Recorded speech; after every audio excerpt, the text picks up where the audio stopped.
नमस्कार दोस्तों, मैं प्रवीण कुमार उज्ज्वल क्लासेस में एक बार फिर आप सभी का स्वागत करता हूं। तो मैं आशा करता हूं कि आप सभी बहुत अच्छे होंगे। और आज हम लोग पढ़ने वाले हैं क्लास 9th का, जो हम लोग बायोलॉजी में चैप्टर पढ़ रहे थे, फंडामेंटल यूनिट ऑफ लाइफ, यानी जीवन की मौलिक इकाई। उसका आज हम लोग दूसरा पार्ट पढ़ने वाले हैं। और जो आज का टॉपिक है वो है सेल मेम्ब्रेन यानी कोशिका झिल्ली। तो आज हम लोग पढ़ेंगे कोशिका झिल्ली क्या होता है और कोशिका झिल्ली का कार्य पढ़ेंगे, ठीक ना। तो हम लोग डायरेक्ट अब चलते हैं टॉपिक पे बिना टाइम वेस्ट किए हुए। यदि आप मेरे चैनल पे नए व्यूअर्स हैं तो सबसे पहले चैनल को सब्सक्राइब कर लें। और अब देखिए यहाँ पे जो आज का टॉपिक है कोशिका के अंग यानी पार्ट ऑफ सेल। कोशिका के अंग के बारे में पढ़ना है। और इसमें हम लोग पहला पढ़ने वाले हैं कोशिका झिल्ली यानी सेल मेम्ब्रेन। प्लाज्मा मेम्ब्रेन भी इसको कहते हैं, प्लाज्मा लेमा भी कहते हैं। तो यहाँ पे हम चर्चा करेंगे इस कोशिका झिल्ली के बारे में। तो अब हम यहाँ पे डायरेक्ट चलते हैं कोशिका झिल्ली के पास। देखिए यहाँ हमने यहाँ पे लिखा है सबसे पहले कि ये जो कोशिका झिल्ली है इसका दूसरा नाम क्या है। तो यहाँ पे आप देख सकते हैं कोशिका झिल्ली यानी सेल मेम्ब्रेन कहते हैं। इसको प्लाज्मा झिल्ली के नाम से भी जाना जाता है। कोशिका झिल्ली को प्लाज्मा झिल्ली के नाम से भी जाना जाता है।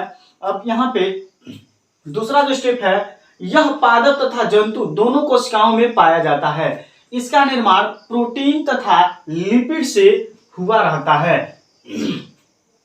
इसमें जो कोशिका झिल्ली है ना, इसका निर्माण प्रोटीन और लिपिड से हुआ रहता है, जिसको हम बोलते हैं लिपोप्रोटीन। जब ये दोनों को कंबाइन करेंगे ना, यानी जहां प्रोटीन और लिपिड आपस में मिले होते हैं तो उसको हम बोलते हैं क्या, लिपोप्रोटीन। लिपोप्रोटीन नाम दिया जाता है, ठीक है। यानी जब प्रोटीन और लिपिड आपस में मिलेंगे तो उसको हम क्या कहेंगे, लिपोप्रोटीन, ठीक है। बात आती है कि इसमें एक केवल किसमें पाया जाता है। देखिए यह जंतु कोशिका और पादप कोशिका दोनों में पाया जाता है। जो कोशिका झिल्ली होता है ना, दोनों में पाया जाता है, यानी प्लांट सेल में भी पाया जाता है और एनिमल सेल में भी पाया जाता है। पर क्या, हम देखिए जो यहाँ पे जंतु कोशिका है ना, जंतु कोशिका में सबसे बाहर की तरफ पाया जाता है कोशिका झिल्ली। और प्लांट सेल में बात करें तो प्लांट सेल में यह सेल वॉल के ठीक नीचे पाई जाती है। तो यहाँ पे देख सकते हैं आप, यह प्रत्येक कोशिका को दूसरी कोशिका के कोशिका द्रव्य से अलग करता है। ये जो कोशिका झिल्ली होता है ना, ये आपस में कभी मिलने नहीं देता है। इसमें जो कोशिका द्रव्य होता है ना, उससे क्या करता है, दूसरे कोशिका को अलग रखता है। जैसे आप यहाँ पे देख सकते हैं, अगर हम यहाँ पे ऐसे बनाए और हम देखिए यहाँ पे मान लीजिए कि क्या हो गया, ये क्या हो गया, आपका सेल मेम्ब्रेन हो गया, कोशिका झिल्ली हो गया, ठीक है। कोशिका झिल्ली के अंदर मान लीजिए न्यूक्लियस हो गया। अब देखिए ये न्यूक्लियस हो गया, तो न्यूक्लियस ये जो बीच में जो पूरा एक खाली स्थान आपको दिख रहा है ना, यहाँ पे जो पूरा यहाँ पे जो आप खाली स्थान देख रहे हैं, ये सब क्या है, इसको नाम दिया जाता है साइटोप्लाज्म। साइटोप्लाज्म इसको कहा जाता है। ये जो बाहर आता है ना, इसी को नाम दिया जाता है सेल मेम्ब्रेन। Cell membrane. और ये जो बीच में पाया जाता है इसी को कहा जाता है न्यूक्लियस।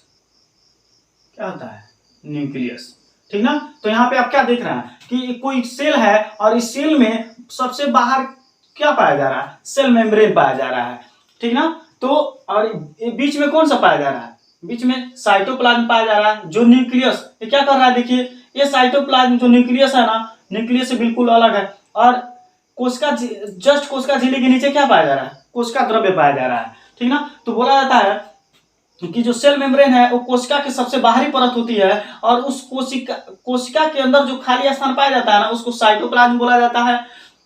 और उसके बीच में न्यूक्लियस होता है, ठीक है। तो फिर अब हम बात करते हैं यहाँ पे, यह जंतुओं में बाहर की तरफ पाई जाती है। अभी मैंने बताया कि जो कोशिका झिल्ली होता है यह जंतुओं में बाहर की तरफ पाया जाता है। जैसे मान लीजिए, सपोज कीजिए यहाँ पे आप हमको देख रहे हैं, ठीक है। तो यहाँ पे अगर हम अपने स्किन की बात करें तो ये क्या है, कोशिका झिल्ली है, ठीक ना। और यही कोशिका झिल्ली की हम बात कर रहे हैं जो यहाँ पढ़ा रहे हैं। कोशिका झिल्ली किसकी बनी होती है? लिपिड और प्रोटीन की बनी होती है, जिसको हम लिपोप्रोटीन बोलेंगे। और यह जो आप देख रहे हैं तो ये क्या है? कोशिका झिल्ली। और कोशिका झिल्ली का काम क्या है?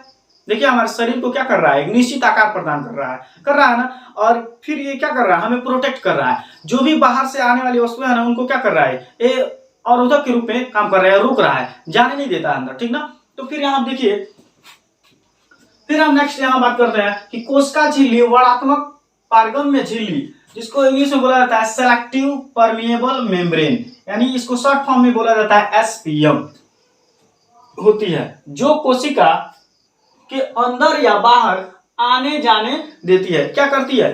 कोशिका के अंदर अणुओं को आराम से आने जाने देती है। लेकिन यहाँ पे इसमें जो देखता है, जो बड़ा पार्टिकल्स होता है ना, उसको क्या कर देता है? एक अवरोधक की तरह काम करता है और उसको रोक देता है। मतलब वो जो काम की बस चीजों को क्या करता है? एक्सचेंज करता रहता है, अन्यथा उसे किसी को भी पार्टिसिपेट नहीं करता है उसमें, यानी किसी को नहीं लेता है। अब देखिए यहाँ पे नेक्स्ट, यह लचीली मुलायम होती है, जो कि मोड़ी तोड़ी व दोबारा जुड़ सकती है। जो यहाँ पे जो सेल मेम्ब्रेन होता है ना, देखिए मान लीजिए सेल मेम्ब्रेन यानी कोशिका झिल्ली, यानी ये स्किन है, ये क्या कट जा रहा है तो क्या है? फिर पुनर्जन्म प्रक्रिया इसमें, यानी सेल डिवीजन कर रहा है और फिर इसका भरण हो जा रहा है, ठीक ना। तो आपको जो कोशिका झिल्ली दिख रहा है क्या होता है? बिल्कुल लचीला होता है, मुलायम होता है, यानी इसको हम इसे तोड़ सकते हैं, मोड़ सकते हैं, लेकिन फिर भी क्या हो जाएगा? ये अपने आकार में आ जाएगा, ठीक ना। अगर ये जहां भी कट फिट जाता है तो उसका भी क्या हो जाता है? मरम्मत भी हो जाता है। तो यह है कोशिका झिल्ली, ठीक है। फिर यहाँ पे आप देख सकते हैं, जैसे अब हम बात करें कि जो कोशिका झिल्ली है ना, तो कोशिका झिल्ली का महत्वपूर्ण यहाँ पे कार्य के बारे में हम पढ़ेंगे। तो कार्य क्या होता है, यानी कोशिका झिल्ली का कार्य, यानी फंक्शंस ऑफ सेल मेम्ब्रेन क्या होता है, इसके बारे में अब हम देखेंगे। देखिए जो यहाँ पे आप देख सकते हैं प्लाज्मा झिल्ली या कोशिका झिल्ली, इसको इंग्लिश में बोलते हैं प्लाज्मा मेम्ब्रेन या सेल मेम्ब्रेन का कार्य, ठीक है। इसमें पहला स्टेप आप देख सकते हैं यहाँ पे, यह कोशिका के अंदर व बाहर अणुओं को आने जाने देती है। यानी जो सेल मेम्ब्रेन है ना, ये क्या करती है? ये कोशिका के अंदर अणुओं को आने, यानी बाहर से आने देती है और अंदर से जाने देती है, ठीक ना। दूसरा कार्य क्या है? यह कोशिका के निश्चित आकार को बनाए रखती है। ये क्या करती है? कोशिका के निश्चित आकार को बनाए रखती है। जैसे मान लीजिए कि कोई अगर आप पॉलीथीन लिए हैं, ठीक है, पॉलीथीन में आपने क्या रख दिया, जैसे सपोज कीजिए आप अंडे को उबाल रहे हैं, तो जब पॉलीथीन में जब अंडे को डालेंगे ना, तो पॉलीथीन क्या कर लेगा? अपने आकार में उसको ले लेगा, यानी क्या करेगा? उसको आकार दे देगा। अगर वो पॉलीथीन न रहे तो अंडे का वो आकार होगा कुछ नहीं, वो बिल्कुल क्या हो जाएगा? वो बिल्कुल फैल जाएगा पानी के जैसे, ठीक ना। तो उसका कोई आकार नहीं मिलेगा।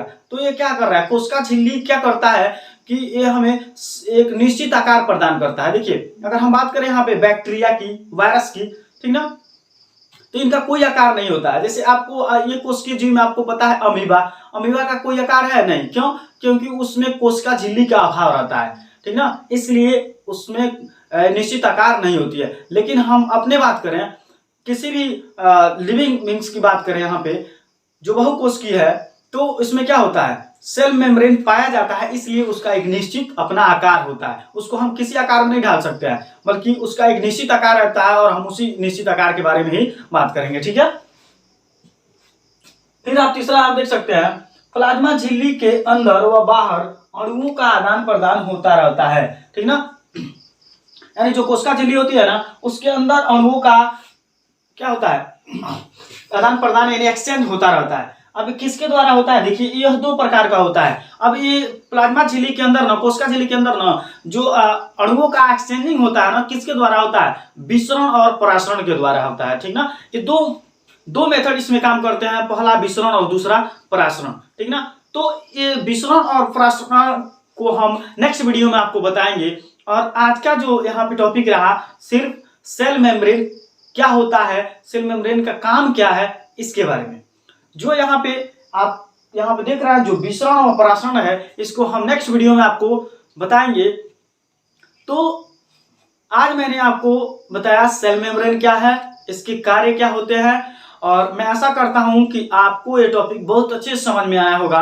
यदि आप मेरे चैनल पे नए व्यूअर्स हैं तो सबसे पहले मेरे चैनल को सब्सक्राइब करें, बेल आइकन को दबाना बिल्कुल ना भूलें और वीडियो को लाइक और शेयर करें। और आपको वीडियो कैसा लगा एक कमेंट्स बॉक्स में जरूर बताएं। Thanks for watching video. जय हिंद।